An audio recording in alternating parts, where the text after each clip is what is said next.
मिर्जापुर का मुजरिम 96 घंटे बाद मिला, लेकिन जिंदा नहीं बल्कि मुर्दा। धर्म परिवर्तन नहीं करने पर हिंदू बेटी का गला रेतने वाला सैफ उर्फ अब्दुल पिछले 4 दिन से फरार चल रहा था। सैफ की तलाश में पुलिस घर घर सर्च अभियान चला रही थी। सैफ के रिश्तेदारों पर भी शिकंजा कस रही थी। 14 रिश्तेदारों को हिरासत में भी ले लिया गया था। हिंदू संगठन एनकाउंटर की मांग कर रहे थे, लेकिन इसी बीच सैफ का शव गंगा नदी में मिलता है। ऐसे में बड़ा सवाल यह कि सैफ को किसी ने मारा या फिर सैफ ने प्रेशर में आकर आत्महत्या कर ली। आखिर 96 घंटे तक सैफ कहां छिपा रहा, देखिए ये रिपोर्ट।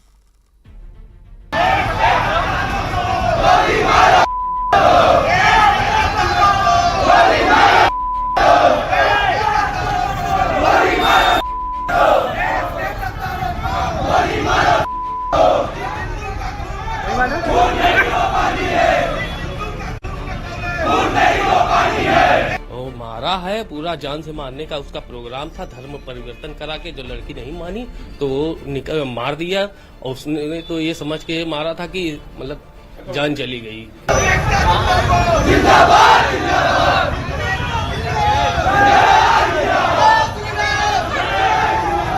अब्दुल की जानकारी नहीं भाई, अब्दुल कहीं भी मिले सर उसको फांसी दे दे। अब्दुल गलत केस है, मगर इसके साथ हम लोगों के सजा ना दे। कोई नहीं, हम लोगों का सिर्फ खाली एक हम बचे, एक मेरी लड़की बची है जेठानी के, बाकी सब लोग को उठा लेके चले गए हैं। ये लड़का आया है आपके घर में? एकदम श्योर है? हाँ सर। थोड़ा सा आसपास कहीं दिखवा दीजिए।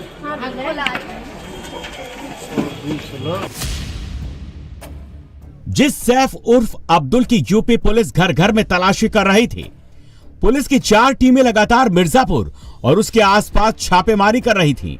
जिस सैफ के ऊपर 25,000 का इनाम घोषित था, जिस सैफ के एनकाउंटर की डिमांड हो रही थी, वो सैफ 96 घंटे बाद मिला है, लेकिन जिंदा नहीं मुर्दा। पुलिस को उसकी डेड बॉडी गंगा नदी में मिली है। नाव में ब्लैक बैग में पुलिसकर्मी जो डेड बॉडी लेकर आ रहे हैं वो सैफ की है। सैफ उर्फ अब्दुल की मौत कैसे हुई ये तो पोस्टमार्टम रिपोर्ट के बाद पता चलेगा, लेकिन ऐसा लगता है कि पुलिस की दबाव की वजह से अब्दुल ने सुसाइड कर लिया। अब्दुल के घर के बाहर बड़ी संख्या में फोर्स की तैनाती की गई है। हम रामनगर के कुरैश नगर में मौजूद हैं। मुख्य आरोपी अब्दुल उस सैफ का आज गंगा नदी में शव उतराया हुआ मिला। आप देखिए बड़ी संख्या में पुलिस फोर्स रामनगर के कुरैश नगर में आई हुई है। का शव जो है गंगा नदी में उतराया हुआ मिला है। पुलिस उस शव को कब्जे में लेकर पोस्टमार्टम के लिए भेज दिया है। सैफ उर्फ अब्दुल की गिरफ्तारी के लिए सड़क पर जमकर हंगामा किया जा रहा था। हिंदू संगठन के लोग जमकर नारेबाजी कर रहे थे।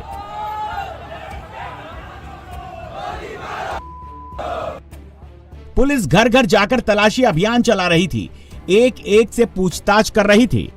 इसको देखिए यहाँ घर में है नहीं ना? हम निकलते ही नहीं, हम लोग कोई बात नहीं। आपके यहाँ आपके घर में जो 2 लोग हैं ना उनके दोस्त हैं। हम तो उसको जानबे ही नहीं करते सर, आपका दोस्त है। बताया भाई, पीछे बताया तब ना हम आपके घर आए हैं। ठीक है, बता दिया। जबरदस्ती कोई कर रहा है कि दोस्त हम इसको जानते हैं। नहीं बिल्कुल नहीं, आप फिर चेक कर सकते हैं। ये लड़का आया है आपके घर में? एकदम श्योर है? हाँ सर। थोड़ा सा आसपास कहीं दिखवा दीजिए। तो पहचानती हैं? पता हम लोग यहाँ के नहीं है, हम बैठ गए हैं।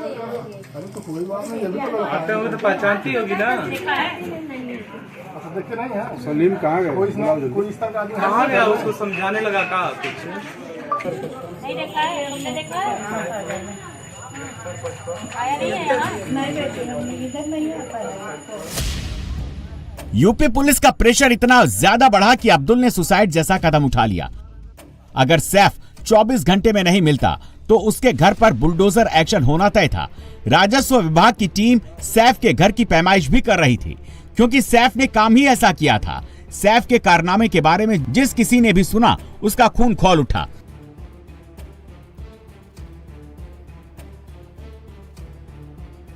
ये वो हिंदू लड़की है जिसका सैफ धर्म परिवर्तन करवाना चाह रहा था, हिंदू से मुस्लिम बनाना चाह रहा था, लव जिहाद करना चाहता था, हिंदू युवती पर शादी का दबाव बना रहा था। जब हिंदू युवती ने धर्म परिवर्तन से इनकार कर दिया तो सैफ उर्फ अब्दुल ने ब्लेड से उसका गला रेत दिया और फरार हो गया। घटना के बाद चीख पुकार मच गई। डॉक्टर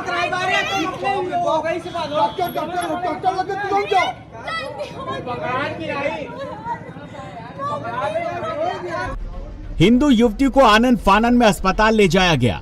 मिर्जापुर के कटरा कोतवाली इलाके में सरेआम हुई वारदात से सनसनी फैल गई। इस दिल दहला देने वाली घटना के बाद से आरोपी सैफ फरार था और अस्पताल में भर्ती युवती की हालत गंभीर है।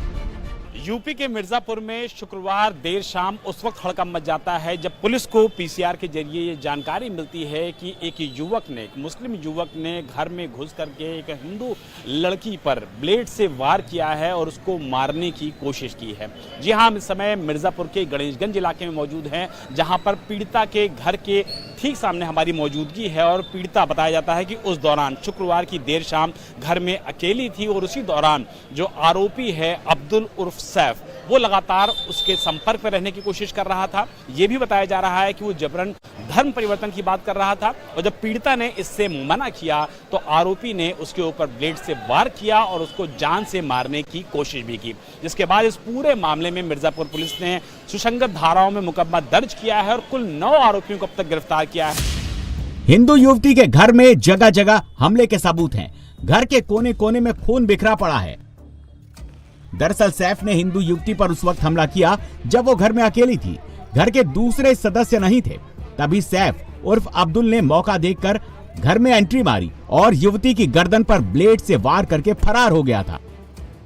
आप पिताजी हैं, आपको जानकारी जब पूरे मामले की हुई तो आपने किस तरीके से इस पूरे मामले में रिएक्ट किया?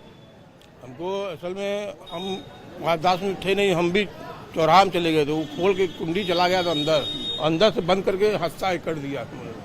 वो आखिर में हम थे नहीं, 2 मंटू चाय वाला था, एक और बगल से 2 लोग, उन्हें हादसा के बीच में उन्हें छोड़ाया हटाया। मिर्जापुर के कटरा कोतवाली में जिस जगह पर आरोपी सैफ ने हिंदू युवती पर हमला किया वो काफी भीड़ भाड़ वाला इलाका है। ऐसे में दिन दहाड़े इस तरह का हमला करना काफी हैरान करने वाला है। लेकिन सबसे बड़ा सवाल यह है कि आरोपी कैसे घर में दाखिल हो गया था और कैसे इतनी बड़ी वारदात को अंजाम दिया। मिर्जापुर में हम पीड़िता के घर पर मौजूद हैं और किस तरीके से दुस्साहसिक वारदात को आरोपी अब्दुल ने अंजाम दिया था, इसका अंदाजा आप इसी बात से लगा सकते हैं कि अब्दुल घर के अंदर घुस आता है, बाहर 1 घंटे तक बैठा रहता है, खुद को घोड़ी वाला बताता है क्योंकि पास में ही शादी हो रही थी, और अंदर से आकर के इस जो मकान का लॉक है उसको अंदर से लॉक कर देता है और उसके बाद वो पहुंच जाता है घर के अंदर। सबको मारते हुए, धमकी देते हुए गया है, जबरन शादी करना चाह रहा था, धर्म परिवर्तन करना चाह रहा था। और ये देखिए जो यहाँ पर निशान है ब्लड के, वो अभी भी हैं और ये बताने के लिए काफी हैं कि किस तरीके से दुस्साहसिक वारदात को अंजाम दिया। देखिए जो ब्लड के स्ट्रेन्स हैं, ब्लड के जो निशान हैं, वो अभी भी यहाँ पर पड़े हुए हैं, जो बताता है कि किस तरीके से पूरी दुस्साहसिक वारदात को अंजाम दिया। कैमरामैन को बोलूंगा कि जरा वो ऊपर आए और उसके बाद दिखाएं कि किस तरीके से इस वारदात को अंजाम दिया गया। जहां तक आप देखेंगे वहां तक आपकी इस नजर में बाकायदा देखिए ब्लड के स्टेन्स नजर आएंगे और इसीलिए पुलिस ने यहाँ पर सारी चीजों को निकाला है। तो ये बताता है कि किस तरीके से दुस्साहसिक वारदात को अंजाम दिया आरोपी अब्दुल ने। इसके बाद हम आपको वो जगह दिखाते हैं जहां पर पीड़िता के ऊपर जबरदस्त तरीके से वार किया गया था। अंदर ही वार किया गया था उनके ऊपर। पीड़िता के जो पिताजी हैं जी, यहीं पे पीड़िता बैठी, यहीं बैठी थी। अभी भी देखिए किस तरीके से ब्लड का जो स्टेन्स हैं वो अभी भी यहीं पे हैं। हर जगह आपको ब्लड नजर आएगा, हर जगह आपको सिर्फ और सिर्फ खून नजर आएगा। हिंदू युवती पर हुए हमले के बाद मिर्जापुर में माहौल तनावपूर्ण था। देर रात हिंदू संगठन और स्थानीय लोगों ने जमकर विरोध प्रदर्शन किया, नारेबाजी की। गुस्साए हिंदू संगठन और स्थानीय लोग मशाल जुलूस निकालकर सख्त कार्रवाई की मांग कर रहे थे।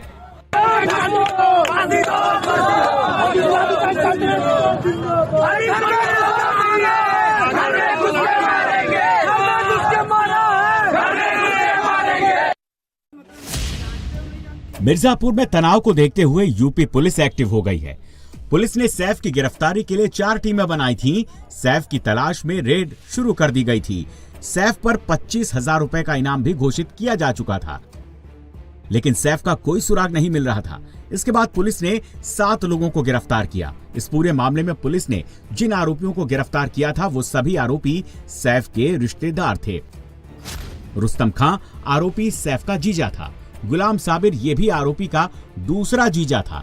शमायरा और शायरा ये दोनों सैफ की बहनें थीं। निजामुद्दीन और बदरुद्दीन ये दोनों आरोपी के चचा थे। वारिस सैफ का दोस्त था। अब्दुल फरार था और एक एक करके उसके रिश्तेदार जेल जा रहे थे। घर में सन्नाटा पसरने लगा था। ऐसे में अब्दुल के रिश्तेदार भी उसके खिलाफ होने लगे थे। पुलिस से कड़ी सजा देने की मांग करने लगे थे। हालांकि उनकी गुहार थी कि पुलिस उन लोगों को परेशान न करे जिनका अब्दुल से कोई लेना देना है ही नहीं। दरअसल अब्दुल जिस घर में रहता था उसमें उसके 3 रिश्तेदार भी रहते हैं।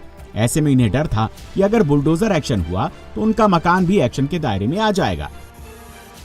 अच्छा, ये घर में अब्दुल का ही पोर्शन है, बाकी लोग का ही पोर्शन है कि सिर्फ अब्दुल का घर है? नहीं, ये ना उनके चचा का घर है अब्दुल का। इसमें 4 आदमी का हिस्सा, 3 आदमी का है। आप लोग क्या चाहते हैं इस मामले में, क्या कार्रवाई होनी चाहिए? हम ये चाहते हैं भैया जहाँ वो लड़का मिल जाए उसको फांसी दे दीजिए, कुछ दे दीजिए, हम लोगों को अन्याय मिले। हम लोग उनके साथ कुछ नहीं किए हैं, सिर्फ खाली एक नाम के वजह से हम लोग उनके साथ हो गए हैं कि ये हमारा ये जेठानी का लड़का है। आप लोग भी चाहते हैं उसके खिलाफ कड़ी कार्रवाई हो? हम एकदम कहीं भी ना, हम तो सोच रहे मिले सर, हम उसको खुद उसकी अपनी फांसी हम उसके हाथ खुद अपने आप को दे के आप लोगों के कर दे। हम सोच रहे कहीं भी मिले उसकी कत्ल कर दिया, जब मार डाला जाए। इसका गलती की गुनाह की है सर। कभी आप लोग को जानकारी हुई थी कि अब्दुल ऐसा कुछ करना चाह रहा है? हमसे लोगों से बोल चाल नहीं थे सर, बस हम लोग आते रहे जाते रहे, बस ये ना, बस यही रास्ता 3 आदमी का था।